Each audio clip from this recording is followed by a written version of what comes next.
بسم اللہ الرحمن الرحیم۔ عید الاضحیٰ کے دن بلیاں اچانک کہاں غائب ہو جاتی ہیں؟ بلی کی پیدائش کا عجیب و غریب راز۔ پیارے دوستو، عید الاضحیٰ کا دن آتے ہی ہر طرف قربانی کی تیاریوں کا شور سنائی دیتا ہے۔ گلیوں میں جانوروں کی گہما گہمی، بچوں کا خوشی سے دوڑنا اور گوشت کے پکوانوں کی خوشبو ہر جانب پھیلی ہوتی ہے۔ لیکن ان سب کے بیچ ایک بات ہر سال خاموشی سے رونما ہوتی ہے، اور وہ ہے بلیوں کا اچانک غائب ہو جانا۔ بچپن میں ہم اکثر سنتے تھے کہ بلیاں ان دنوں حج پر چلی جاتی ہیں۔ یہ جملہ بظاہر معصوم لگتا ہے، لیکن یہی بات ہر سال ہمارے ذہن میں ایک نیا سوال چھوڑ جاتی ہے۔ کیا واقعی بلیاں حج پر چلی جاتی ہیں یا کسی بڑے راز کا پردہ ہے؟ اور آخر وہ کون سی غیبی حکمت ہے جو ہر سال عید کے دنوں میں بلیوں کو ہم سے چھپا دیتی ہے؟ اور سب سے بڑھ کر بلی کی پیدائش سے جڑا وہ پراسرار راز کیا ہے جس کا ذکر نہ کتابوں میں ملتا ہے اور نہ ہی عام گفتگو میں؟ اگر آپ کو لگتا ہے کہ بلی ایک عام سی مخلوق ہے تو یقین جانیے آج کی ویڈیو آپ کے اس خیال کو ہمیشہ کے لیے بدل کر رکھ دے گی۔ چلیے ان پردہ نشین رازوں کو بے نقاب کرتے ہیں۔ یاد رہے ناظرین، بلیوں کے کچھ حرکات ایسی ہوتی ہیں جو انسانیوں کی سمجھ سے بالاتر ہوتی ہیں، لیکن یہی حرکات انسان کو حیرت میں ڈال دیتی ہیں۔ دنیا کی تاریخ میں ایسے بھی واقعات ملتے ہیں جہاں بلی کو معمولی جانور نہیں بلکہ اہم اور مقدس مخلوق سمجھا گیا ہے۔ یہ صرف ایک بلی ہی تھی جس کے قتل پر قدیم روم اور قدیم مصر جیسی عظیم سلطنتوں کے درمیان جنگ کا آغاز ہوا۔ وقت گزرنے کے ساتھ ساتھ بلی کے وجود سے بڑی حیران کن معلومات سامنے آتی گئیں۔ مثال کے طور پر ایک بلی کی زندگی کا پہلا سال انسان کے 15 سال کے برابر مانا جاتا ہے، جبکہ اس کا دوسرا سال 25 انسانی سالوں کے برابر ہوتا ہے۔ بلی ایک ایسا جانور ہے جو اپنے کانوں کو 180 ڈگری تک موڑنے کی صلاحیت رکھتی ہے۔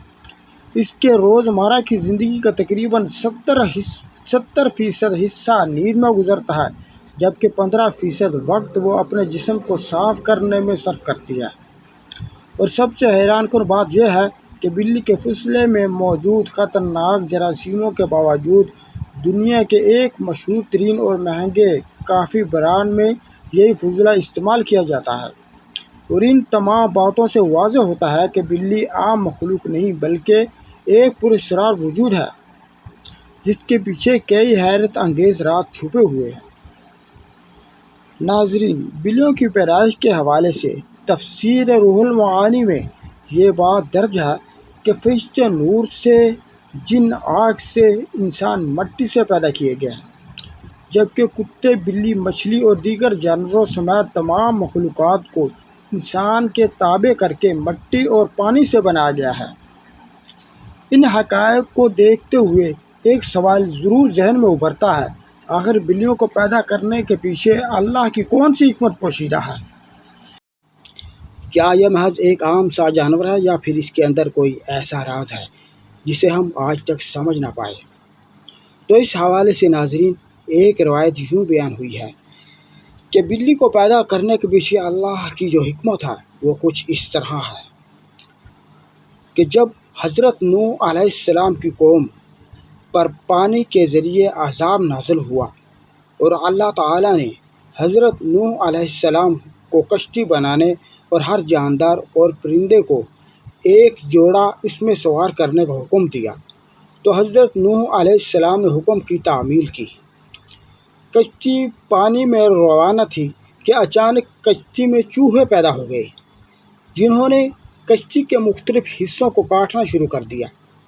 کشتی میں پانی داخل ہونے کا خطرہ پیدا ہو گیا، تو حضرت نوح علیہ السلام نے دعا کی، اے پروردگار، مجھے ان چوہوں سے نجات عطا فرما۔ اللہ تعالیٰ نے حضرت جبرائیل علیہ السلام کو حکم دے کر حضرت نوح علیہ السلام کے پاس بھیجا کہ وہ کشتی میں موجود شیر کی پیٹھ پر ہاتھ پھیرے۔ جب حضرت نوح علیہ السلام نے شیر کی پیٹھ پر ہاتھ پھیرا تو شیر کی ناک سے ایک زوردار چھینک آئی اور اس کے دونوں نتنوں سے بلی کا ایک جوڑا نر اور مادہ نکل کر کشتی میں آ گرا۔ انہوں نے چوہوں کا مکمل صفایا کر دیا۔ تاہم یہ بات غور طلب ہے کہ اگر چوہے اس وقت ختم ہو گئے تھے تو پھر ان کی نسل آج تک کیسے باقی ہے؟ یہ ممکن ہے کہ سیلاب کے بعد اللہ تعالیٰ نے دوبارہ بلی کے نتنوں کے ذریعے سے بذریعہ چھینک چوہوں کو پیدا فرمایا ہو، لیکن اس راز کا مکمل علم صرف اللہ تعالیٰ کے پاس ہی ہے۔ بہرحال ناظرین، بلیوں میں کئی حیرت انگیز خصوصیات اور راز پوشیدہ ہیں، لیکن ہماری اس ویڈیو کا اصل مقصد یہ ہے کہ ہم اس سوال کا جواب تلاش کریں جو اکثر سننے کو ملتا ہے کہ عید الاضحیٰ کے دن بلیاں اچانک کہاں غائب ہو جاتی ہیں۔ وہ یہ سوال ہے جو بلیوں کے بارے میں اکثر ذہنوں سے اٹھتا ہے، اور ہم آج اس کا جواب دینے کی کوشش کریں گے۔ ناظرین، اس حوالے سے جڑی بہت سی کہانیاں اور روایات جن میں بلیوں کے غائب ہونے کی مختلف وجوہات بیان کی جاتی ہیں، ان میں سب سے اہم وجہ یہ بتائی جاتی ہے کہ بلیاں عید الاضحیٰ کے دن اکثر ایسی جگہوں پر چلی جاتی ہیں جہاں قربانی کے بعد جانوروں کی باقیات پڑی ہوتی ہیں۔ گوشت، چربی اور کھالیں جو لوگ گندگی کے طور پر پھینک دیتے ہیں، یہ جگہیں بلیوں کے لیے قدرتی خوراک کا ذریعہ بن جاتی ہیں، اور اسی لیے وہ عید کے دن اپنے معمول کے مطابق ان جگہوں پر چلی جاتی ہیں۔ ایک اور وجہ یہ بھی بتائی جاتی ہے کہ بلیاں خون دیکھ کر ڈر جاتی ہیں، اور عید الاضحیٰ کے دن ہر جگہ جانوروں کا خون نظر آتا ہے جو بلیوں کو خوف زدہ کر دیتا ہے، اور وہ ان جگہوں سے دور چلی جاتی ہیں۔ لیکن کئی لوگ یہ بھی کہتے ہیں کہ عید کے دن بلیوں کے غائب ہونے کی اصل وجہ ایک ایسی حکمت ہے جس کا علم صرف اللہ تعالیٰ کی ذات کو ہے۔ ایک اور وضاحت بھی بیان کی جاتی ہے، اور وہ یہ ہے کہ عید کے دن قربانی کے وقت فرشتوں کی حاضری ہوتی ہے، اور یہ فرشتوں کو دیکھ کر بلیاں خوف زدہ ہو کر وہاں سے غائب ہو جاتی ہیں۔ لیکن اس حوالے سے قرآن و حدیث میں کوئی واضح دلیل موجود نہیں، اس لیے ہم عید کے دن بلیوں کے غائب ہونے کو اسلام سے نہیں جوڑتے۔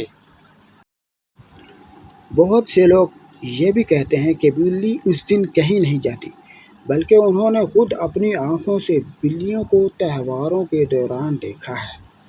اب ناظرین، عید کے روز بلیاں کہاں چلی جاتی ہیں؟ اس سے متعلق آپ سب کی کیا رائے ہے؟ ہمیں کمنٹس میں ضرور بتائیے گا۔ ناظرین، یہاں ہم آپ کو بلیوں کے متعلق کچھ احادیث اور مزید دلچسپ معلومات فراہم کرتے ہیں۔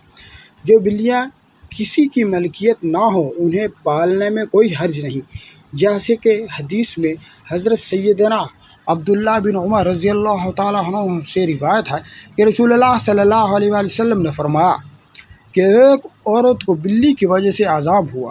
اس نے بلی کو قید کر کے رکھا یہاں تک کہ وہ مر گئی، پھر اس بلی کی وجہ سے وہ جہنم میں گئی، کیونکہ جب اس نے بلی کو قید میں رکھا تو نہ اسے کھانا دیا، نہ پانی، اور نہ ہی اسے آزاد کیا تاکہ وہ خود کیڑے مکوڑے کھا کر گزار کر لیتی، یعنی اس نے بلی کو تڑپاتے ہوئے مارا، اس لیے وہ جہنم میں گئی۔ ناظرین، ایک سائنسی اندازے کے مطابق بلی کو تقریباً 10,000 سال پہلے سودھایا گیا تھا۔ ایک سائنسی اندازے کے مطابق بلی کو تقریباً 10,000 پہلے سودھایا گیا یا پالتو بنایا گیا۔ بلی آج کے دور میں سب سے عام پالتو جانوروں میں سے ایک ہے۔ بلی کو شروع میں شاید اس وجہ سے سودھایا گیا کہ یہ چوہے کھاتی تھی، اور اکثر جہاں اناج محفوظ کیا جاتا تھا وہاں انہیں پالا جاتا تھا، اور بعد ازاں بلیاں انسانوں کی دوست اور پالتو جانور کے طور پر بھی پالی جانے لگیں۔ حضرت سیدنا عبداللہ بن عمر رضی اللہ عنہ سے روایت ہے کہ رسول خدا صلی اللہ علیہ وآلہ وسلم نے فرمایا، اگر بلی کھانے میں سے کچھ کھا لے یا پانی پی لے تو وہ پلید اور ناجس نہیں ہوتی۔ حضرت عائشہ رضی اللہ عنہ سے بھی روایت ہے کہ جب بلی نے حریرہ کھایا تو انہوں نے وہیں کھانا دوبارہ کھایا اور فرمایا یہ بلی نجس نہیں بلکہ تم پر آنے جانے والی ہے۔